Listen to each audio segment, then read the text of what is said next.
And before this video begins, I'd like to give a special shout out to my Asbantium level patron, Fallon Cortez.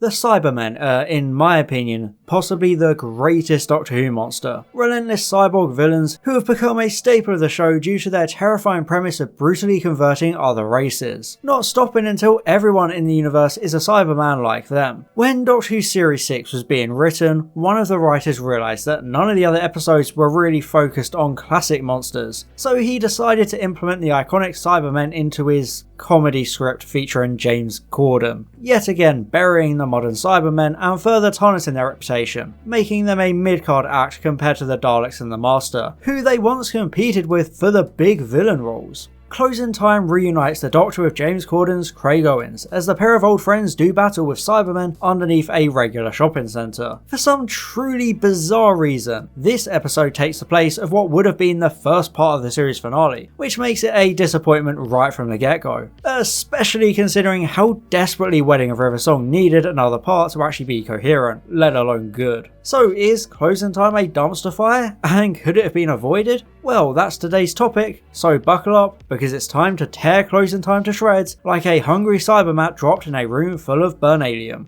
Hello Craig, I'm back. One of the most underrated episodes in Series 5 is The Lodger, which saw the Doctor separated from Amy and taken up residence in an ordinary home whilst he tries to rescue her, the Time Lord getting up to wacky shenanigans along the way and finding himself in strange situations he has no idea how to handle. His landlord in that episode was the bumbling and goofy Craig Owens, played by the now derided James Corden, the former comedian turned into TV's most hated host. It was a sweet and simple love story about Craig and best friend Sophie, set to the backdrop of an alien spaceship kidnapping people to a fake first floor. It was a nice episode and it ended with a great setup for a sequel, with the couple giving the Doctor a key in case he ever decides to return. Now, when the sequel does come around, they completely ignore the key aspect, since Craig and Sophie have since moved house, meaning that perfect setup goes unfulfilled. However, I do like that the pair become part of the 11th Doctor's farewell tour, since he's investigating the weird phenomena happening in Colchester. Matt Smith and James Corden had a great dynamic in The Lodger, so it makes a lot of sense to reunite the pair. They immediately strike gold with a brilliantly socially awkward interaction, and in classic sequel tradition, now there's a baby too. Yes, Sophie goes away for the weekend because the actor was too busy with other commitments, so Craig is left all on his own to try and look after his son Alfie, or as the Doctor claims he likes to be called, Stormageddon. Throwing a baby into the mix is an interesting tactic, and it definitely has a lot of pros and cons. I think the whole speaking baby thing is a bit too far and stupid, but it still leads to some quite fun and entertaining memorable moments. Alfie is used well in the story, since he gives Craig a purpose. In The Lodger, he had the storyline of trying to work out the courage to admit his feelings for Sophie, so in Closing Time he also has a personal storyline, which is proving his abilities as a dad and earning the respect of Alfie. It forms a great central narrative, his son finally recognising him as his dad and not calling him not mum. But the Power of Love ending is so absolutely terrible. It completely sucks. Craig hooked up to a plus-size cybersuit to make him the cyber leader, but then conveniently he hears Alfie crying, and then that gives him the magical power of emotion to save the day and break the conversion, destroying the other Cybermen. It just feels so stupid, especially because the Power of Love saved the day in The Lodger as well. It's also very similar to the next Doctor, with Miss Hodgkin overriding her programming with her emotions, so it's an unsatisfying ending. Cybermen, they blew up. I blew them up with love. Despite the Doctor only dropping in for a social call before his impending death, he still finds a way to get dragged into the events because he's genuinely cursed. I love his fight against himself once he notices things are awry. He has to battle his natural instincts to investigate, and Matt Smith does an excellent job showing how the 11th Doctor is struggling to stay away from danger. He just wanted to drop in and say hello and goodbye to Craig, but every part of him is screaming out to stop whatever weirdness is going on, and I think this is very in character for the Doctor. His desperation to retire and step away is an idea dating back as far as Douglas Adams' proposed idea for the final story of season 17, seeing the Doctor go into retirement but being constantly summoned back to resolve of issues. It's a very interesting idea, and we get to see a glimpse of it here. The Time Lord fighting himself because he always wants to get involved. His curiosity is just too strong for his own good. Indeed, despite his insistence that he is leaving, the Doctor instead takes up a job in the local department store to investigate all the weird electrical stuff and all the disappearances accompanying them. It's once again like the Lodger, forcing him into these very human situations he doesn't quite know how to navigate. But the 11th Doctor has always been the most child-friendly incarnation, and we get to see that again as he works the shop floor, entertaining children with his wacky product demonstrations. He's genuinely having fun, and you could actually see this incarnation retiring to do something like this, which is kind of why his life on Trenzalore is so believable when Time with the Doctor comes around. I love helping kids. I love kids, Charlie. I love kids. Pim, I would really not be screaming that at the top of your lungs. However, it's not all fun and games, because it's actually the Cybermen who have been creating all these energy fluctuations all along. I like how seriously the threat is presented at this stage of the story. The Doctor himself is panicked, and he immediately tells Craig to take Alfie and get as far away as he can. Remember, the Doctor knows firsthand just how dangerous the Cybermen are. He hasn't forgotten all of his encounters with them, and he has no idea what they're planning here. He doesn't want Craig to become another victim to the monsters. But here's where Craig shows the backbone he developed in the Lodger. He won't let himself be pushed away when he knows he can help. He also knows that the Doctor is the safest person to be with, because he always seems to win. This is an interesting direction to take after the God Complex went to a lot of effort to deconstruct this idea, showing how dangerous the Doctor actually is and how he leads to the deaths of those that follow him because they all believe in him and are willing to die for him. However, it doesn't re-establish the status quo because the Doctor is still grappling with the ramifications of that episode, feeling deep guilt for putting Craig in danger and labelling himself as selfish for even coming here in the first place. Even though he's saved the world thousands of times over, he still feels guilt, despite him being the only one capable of stopping this Cyberman threat. Everywhere he goes, death follows him, and he can never overcome that feeling, the idea that he's the reason people die, even if it does mean less people dying in the future. It's a lot for him to deal with, and I appreciate the continuation of this plot thread. Do you still feel safe with me, Craig?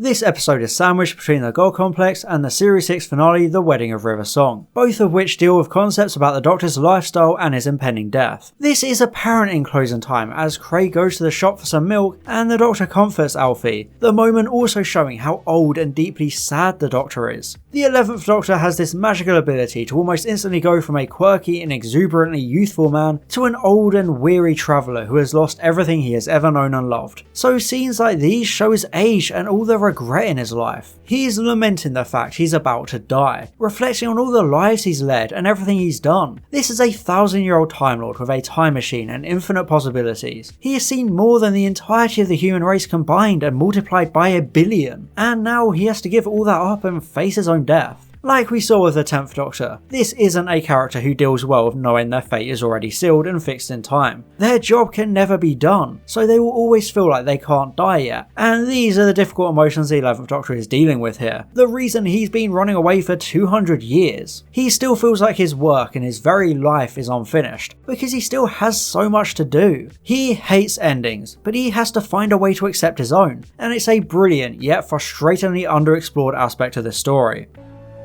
My time is running out. By the end of the episode, he's accepted it, using up his only chance to see a universe wonder to instead tidy Craig's house up for him as a sign of respect and thanks. It's a nice moment, the Doctor embracing the small things in life, and just like Rory said in the God Complex, I'd forgotten that all victories are about saving the universe. Speaking of Amy and Rory, there's a nice brief cameo of the couple who left the TARDIS the episode before in the God Complex. Now obviously there's a huge dating inconsistency since this is set April 19th, 2011, 3 days before they go to America in The Impossible Astronaut, meaning this wouldn't be the same Amy and Rory who left the TARDIS. But it's still a really sweet moment, the Doctor once again having to hold himself back. He wants to run up and say hi, bumping into them like old friends and catching up, but he can't. Firstly because of timelines, but also because he was letting them go in the God Complex. He was letting them leave to live their best life together away from the dangers he posed to them. To talk to them would be getting them involved in these events and risking their lives all over again, which he just can't bring himself to do. He instead just takes the simple pleasure of seeing his best friends enjoying their normal life together, a life he can never have, although he does get pretty close to it here since his co-worker Val mistakes him and Craig for a gay couple, since they're that much of a fun, comedic odd couple with great chemistry. They're very entertaining together, which is what makes their individual investigations so bad. Craig tries to be all mysterious and doctor-like by talking to Kelly, but accidentally comes across as a creepy pervert. It's such a painfully cringe-worthy scene. I know it's meant to be in-betweener style cringe comedy, but when it's 33-year-old James Corden, it just feels uncomfortable. I mean, my whole body physically rejects this scene. Just get it away from me. Closing Time starts off like a great horror movie with a shopping assistant coming face to face with a Cyberman in the middle of trying on the latest pair of cyber boots from Prada. It begins in a really sinister way, quite reminiscent of Rose and the Autons at the beginning of Series 1. This normal shop assistant being kidnapped after dark by vicious monsters. It's a truly chilling cold open, but almost serves as a way of showing the missed potential of the episode. Imagine a horror episode similar to Dalek, where a small group of damaged and stranded Cybermen are trying to rebuild themselves by stealing humans away at night to convert. They don't have enough parts for full conversions, so those Cybermen are less and less robotic, meaning you get dozens of partially converted humans like we saw in Torchwood's Cyberwoman. It could be a really scary episode showing the persistence of even one or two Cybermen, but the general comedic tone of the story means it's never focused on, and the innate horror of it all goes completely unexplored. We never get to truly appreciate the body horror and the terror of the whole situation, because it's instead just the Doctor and Craig running around a shopping centre with a baby. Yes, the Doctor and Craig begin chasing a silver rat thing that Val was seen skittering around, but as it turns out, It's not a rat.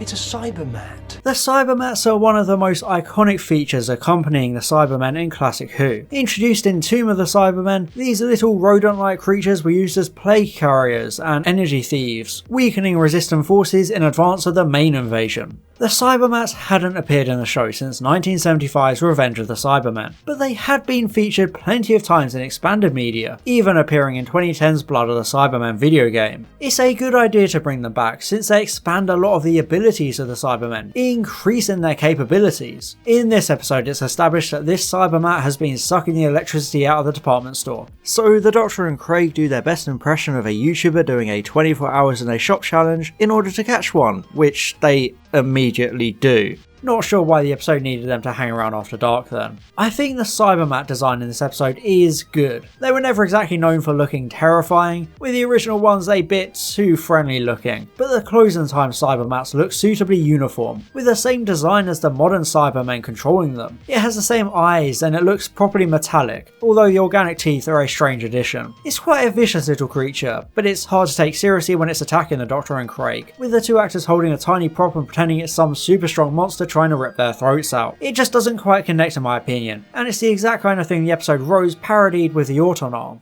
To be honest, Closing Time is less of a Cyberman story and more of a Cybermat story. The actual Cybermen barely feature and it all makes it feel so uneventful as a result. They're yet again completely relegated to being a side story. All throughout modern Doctor Who, they're pushed to the side. Rise of the Cybermen is one of the only times they're actually the focus and it excels as a result. But then you get Army of Ghosts and Doomsday, where they're overshadowed by the Daleks and Rose's departure. Then comes the next Doctor, where they're a background element of the Jackson Lake storyline. After that, they're just cameos for multiple appearances until you get to this, which literally puts Craig Owens higher up on the priority list. It completely disrespects the villains, something that will continue with the finales of series 8, 10 and 12 focusing more on the Master, and Flux having them once again just a simple cameo. It's only Nightmare in Silver that maintains them as the main threat. So Closing Time is yet another example of the Cybermen being severely disrespected, being pushed so far away from the same tier as the Daleks. They barely feature in this episode and it's ridiculous. This horrific story of Cybermen slowly repairing themselves with human captives is completely obliterated by a comedic storyline featuring James Corden and a baby. Due to the tone of the episode, you can't take the Cybermen seriously as a threat, so it ends up just being a bit of a wet fart of a Cyberman outing. You just don't care about the threat because it's a fun and goofy episode, something you could never imagine happening to the Daleks. After the Doctor tries to sneak off while Craig is asleep, The episode remembers it's meant to be a Cyberman story, cramming all of the actual Cyberman content within literally 5 minutes as the Doctor finds the spaceship buried underneath the department store. The idea of Cybermen having crashed without any survivors and trying to rebuild their crew feels so badly integrated. It all comes at the last minute in the form of exposition and monologuing, which just feels frustrating. It's even worse considering the original premise of the episode. The shopping centre would have been built on the site of an ancient market dating back centuries, with the disappearances happening every few decades. It would have been revealed that these disappearances were due to a cyber scout referred to as the Guardian, replacing its defective parts with human limbs and organs. Nothing of the original Cyberman remains, so it is now been protecting Colchester from the Cybermen waiting in suspended animation ready to invade. The original outline is a lot more creative, especially since it would have likely created a bit of a moral dilemma as to how human the Guardian was, having essentially reconverted itself back into a human in a similar way to what we'd see years later in Deep Breath with the Clockwork Man. It would have also seemingly been a bit more horror based, which would be a much better fit for Series 6, which is an incredibly dark series full of high concept stories and ethical dilemmas. It would have worked so much better and matched stories like The Doctor's Wife, The Girl Who Waited and The God Complex, but as it stands it's a massive tonal outlier. You can't go from back to back to back dark episodes and then suddenly throw in a comedy episode and then wonder why no one connects with it. Even Curse of the Black Spot is a lot more balanced than Closing Time, which actually feels closer to something like Let's Kill Hitler. And trust me, that's not a good thing.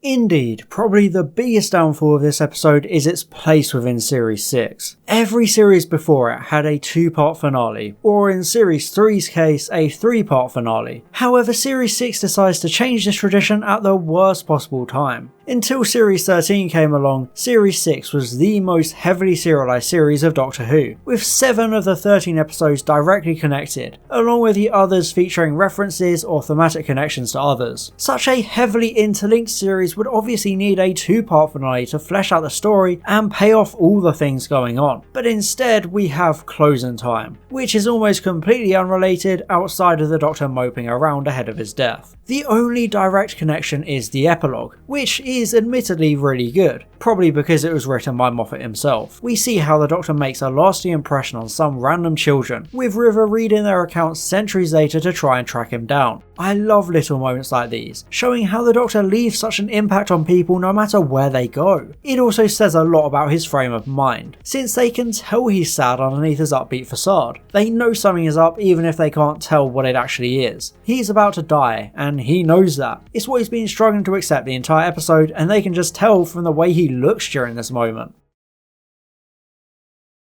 At the end of Let's Kill Hitler, we saw River join Lunar University to become an archaeologist in the hopes of finding the Doctor again. The epilogue of Closing Time picks up from that plot thread, as she continues her search, only to be confronted by the sinister Madame Kavarian. It's really creepy to see her and the Silence catch up to River. Remember, she failed them by not killing the Doctor in Let's Kill Hitler. Even though Melody became River and changed her ways to embrace the Doctor and no longer try to kill him, Kavarian and the Silence still existed. To them, she's a traitor and a failure. They engineered her from birth to make her a killing machine, but when the Doctor and future River stopped the Silence back in 1969, she threw the whole plan into disarray. But now they've caught up with her and it's such a chilling moment as they capture her, forcing her back into the spacesuit. You never really escaped us, Melody Pond. It shows how difficult it is to fight time and destiny. She was created to kill the Doctor, and due to timey-wimey fixed point stuff, the Kavarian chapter needs to ensure that she does, since there's a prophecy to fulfill. It's a chilling conclusion to the episode, setting up the finale perfectly, but it would work a lot better if it was either preceding the 2-part finale, or if this episode was focused on the Doctor running from his death. It would essentially lift the burden of nearly 12 whole minutes of Wedding of River Song's 45-minute runtime. Sure, Closing Time has some exploration of this, but it could have been much more central to the story. Everything about him finding out about the Silence, meeting the Tesselector, talking to Dorium and accepting his death could have all been part of the penultimate episode, giving Wedding of River Song more time to breathe, rather than the first 16 minutes almost being entirely flashbacks. And that's the big reason I don't like Closing Time, because it eats a slot needed to tell a much more important plot-related narrative, instead of a runaround with Cybermen and talking babies.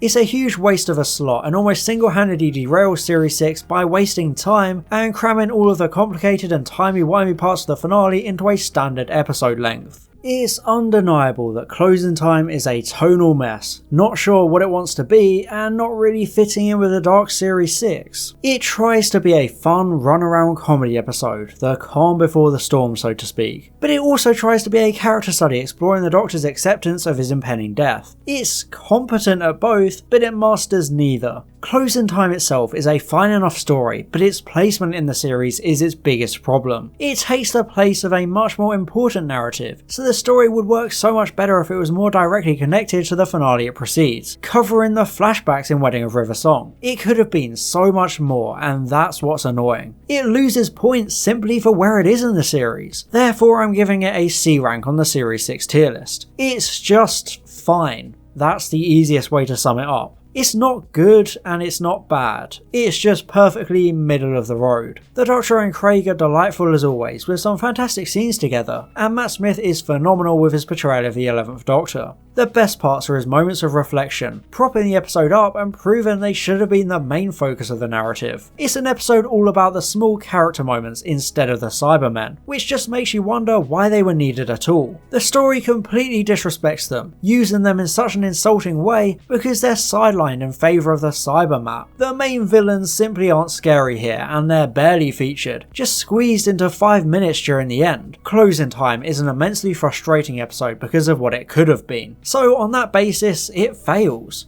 And speaking of failure, oh look, we've got Wedding of River Song next. That will be fun. And special thanks to my Asbantium level patron, Fallon Cortez, my Platinum level patron, Keelan Gillespie, and all my Gold level patrons, Calvin, Daniel Shillito, Franz Horn aka Line Vortex, Herna Verzog, and Luke_SY. Thank you so much for your support.